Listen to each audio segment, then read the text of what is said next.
نحمده ونصلي على رسوله الكريم أما بعد بسم الله الرحمن الرحيم اللهم طهر قلبي من النفاق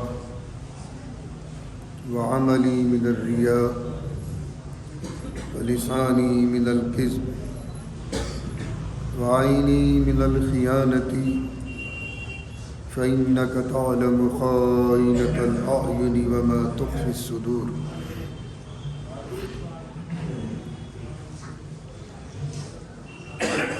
عزیزان گرامی، گزشتہ جمعوں سے مختلف عنوانات کے ساتھ درس جمعہ آپ حضرات کے سامنے آ رہے ہیں۔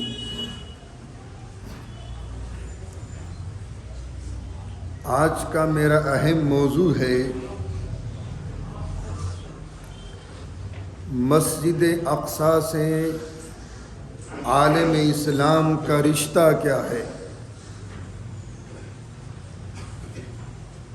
مسجد اقصی سے عالم اسلام کا رشتہ کیا ہے؟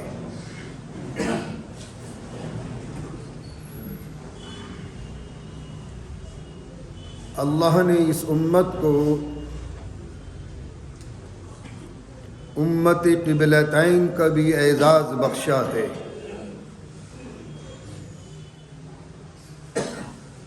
لیکن بنیادی چیز ذہن میں رکھیں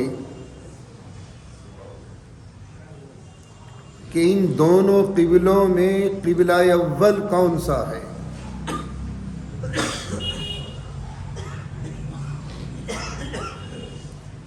ایک حدیث کے مادھیم سے میں آپ حضرات کے سامنے اس کی تاریخ پہنچانا چاہتا ہوں۔ ایک مرتبہ حضور پاک صلی اللہ علیہ وسلم کی مجلس تھی۔ چونکہ صحابہ کرام کا جو ذہن اللہ نے بنایا تھا، ان کی میموری اتنی شارپ تھی، خدا کی پناہ، کیا مقام تھا صحابہ کا۔ آج تو ہم آلات جدیدہ کے محتاج ہیں، صحابہ ان کے محتاج نہیں تھے۔ وہ تو زمین سے کان لگا لیا کرتے تھے اور حضور کو آگاہ فرما دیا کرتے تھے، یا رسول اللہ دشمن اتنی دوری پر ہے، دشمن اتنی تعداد میں ہے، ہم تو مشینوں کے محتاج ہیں۔ اور بعض اوقات بہت سے مومن پر آن کر مشینیں بھی فیل ہو جاتی ہیں۔ یہ صحابہ کا ذہن کیا دھویا تھا میرے نبی نے صحابہ کو، اندر سے بھی باہر سے بھی بالکل شفاف۔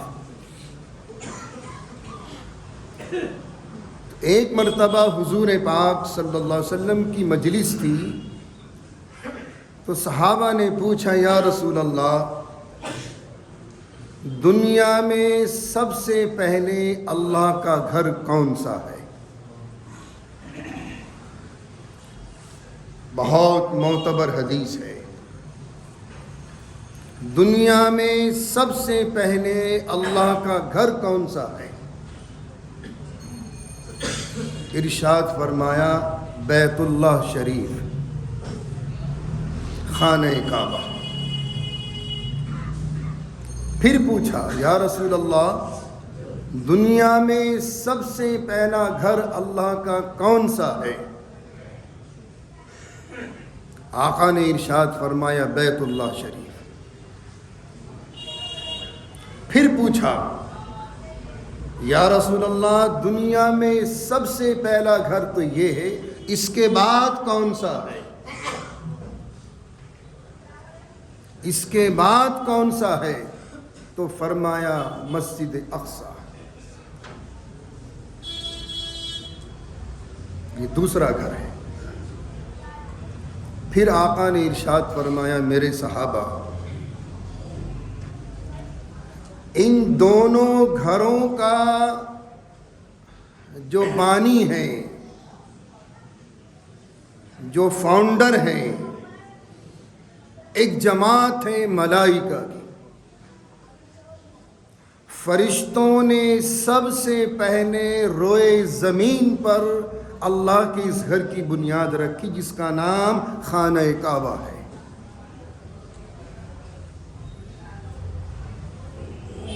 پھر صحابہ نے پوچھا یا رسول اللہ، ان دونوں کی بنیادوں میں کتنے برس کا فاصلہ ہے؟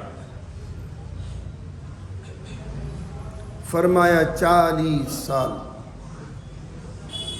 یعنی 40 سال کے بعد پھر فرشتوں نے مسجد اقصیٰ کی بنیاد رکھی، جس کو ہم اور آپ اپنی زبان میں قبلہ اول کہتے ہیں۔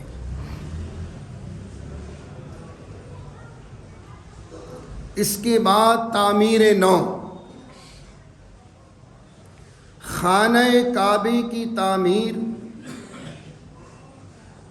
جب حضرت نوح علیہ نبینا علیہ السلام کی قوم پر پانی کا عذاب آیا تھا تو بیت اللہ شریف بھی مسمار ہو گیا تھا۔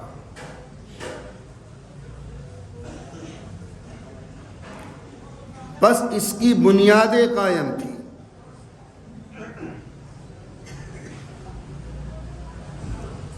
پھر سیدنا حضرت ابراہیم علیہ السلام نے اس کو اثر نو تعمیر فرمایا، اور جبرائیل نے آن کر باقاعدہ وہ بنیادیں بتائیں، وَإِذْ يَرْفَعُ إِبْرَاهِيمُ الْقَوَاعِدَ مِنَ الْبَيْتِ۔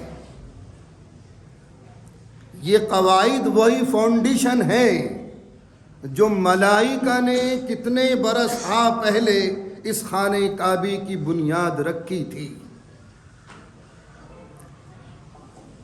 ان بنیادوں کی نشاندہی فرمائی جبرائیل امی علیہ السلام نے آن کر، اور فرمایا اللہ کے خلیل سے کہ ان بنیادوں پر اللہ کی گھر کی تعمیر کو اٹھائیں۔ یہ تعمیر نو ہے، اصل بانی ملائکہ ہیں، خانہ کعبے کی بنیاد رکھنے والے ملائکہ ہیں۔ ٹھیک 40 سال بعد پھر مسجد اقصیٰ کی بنیاد رکھی فرشتوں نے، اور اس کی جو تعمیر نو ہے وہ دونوں باپ بیٹے حضرت داؤد علیہ نبینا اور سیدنا حضرت سلیمان علیہ نبینا علیہم السلام نے تعریف فرمائی۔ ایک تاریخ تو یہ ہے، بس یہ عنوان ذہن میں رکھیں کہ مسجد اقصیٰ سے عالم اسلام کا رشتہ کیا ہے۔ ایک رشتہ تو یہ ہے، دوسرا جو رشتہ ہے کہ ہمارے آقا کو شب معراج میں کائناتی سفر کرایا گیا۔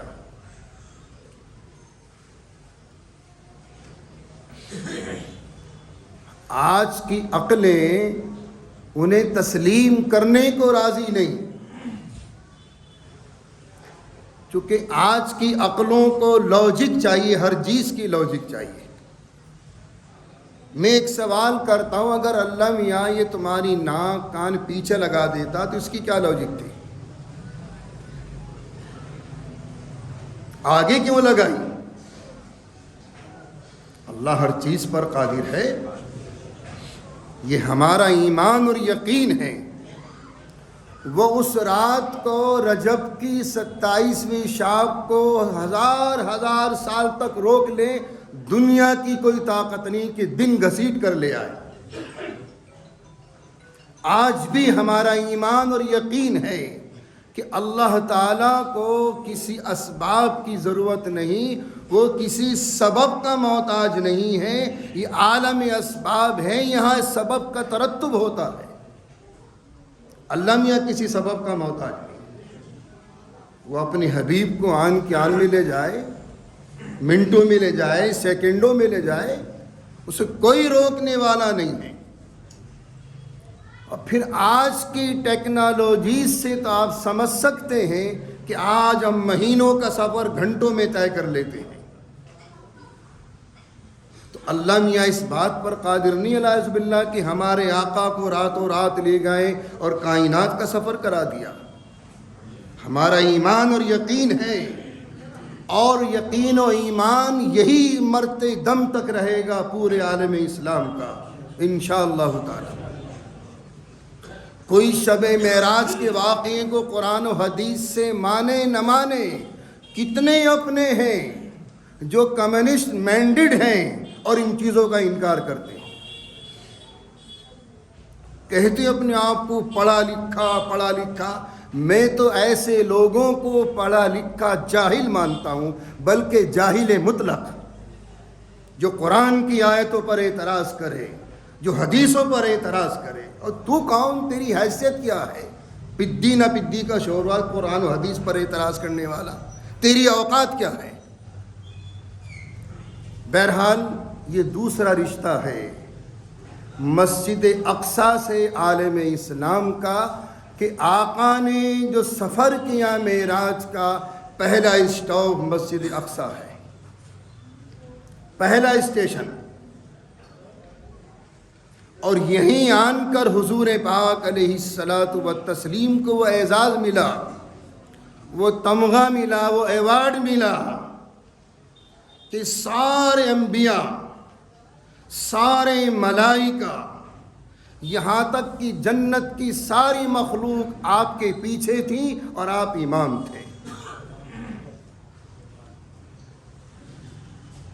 یہ تمغہ ملا ہمارے آپ، ساری کائنات کے ملائکہ، یہاں تک کہ جنت کی ساری مخلوق آپ کے پیچھے، آدم سے لے کر حضرت سیدنا عیسیٰ علیہ نبینا علیہ الصلاۃ والتسلیم تک سب آپ کے پیچھے، وہ اعزاز بخشا۔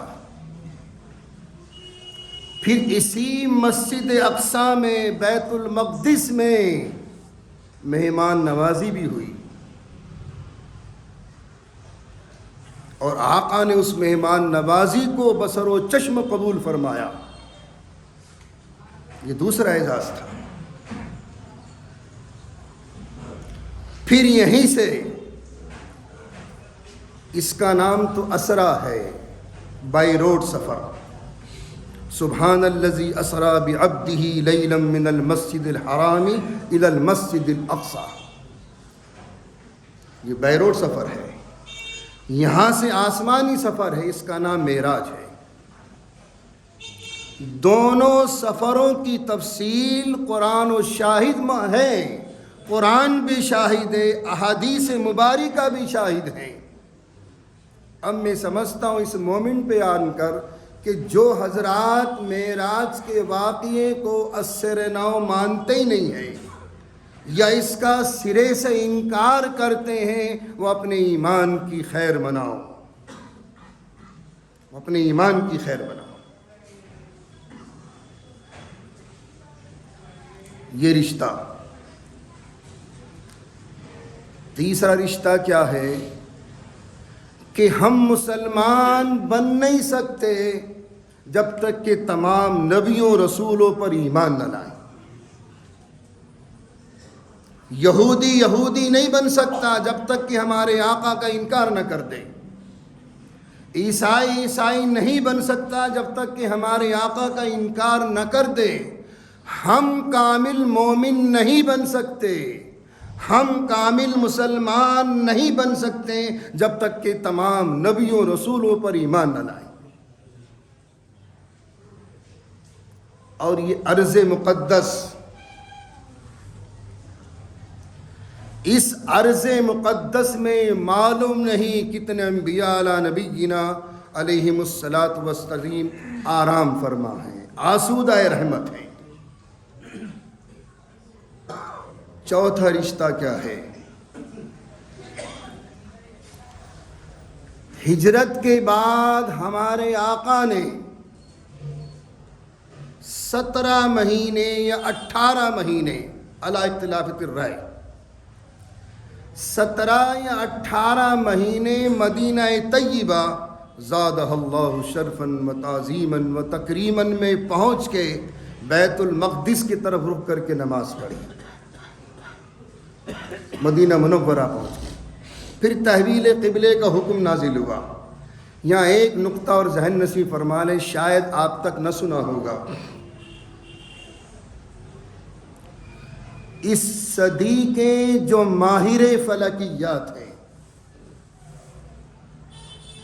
ابھی لیٹسٹ ان کی تحقیق آئی ہے، جو اس صدی کے ماہر فلکیات ہیں، ذہن نشی کر لیجئے بات، قبلہ اول بیت المقدس کا رخ بھی خانہ کعبہ ہے۔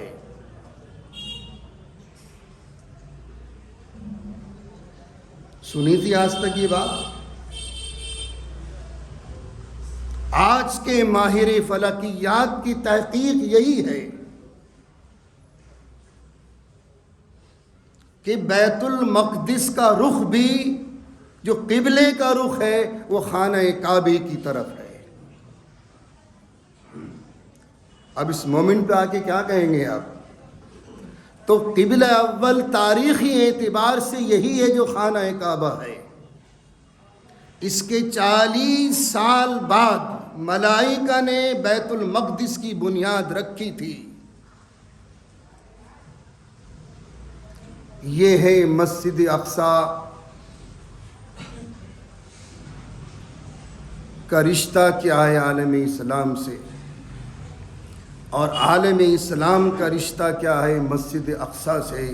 انشاءاللہ اسی کا بقیہ موضوع آئندہ جمعے کو اس کی تفصیل آئے گی۔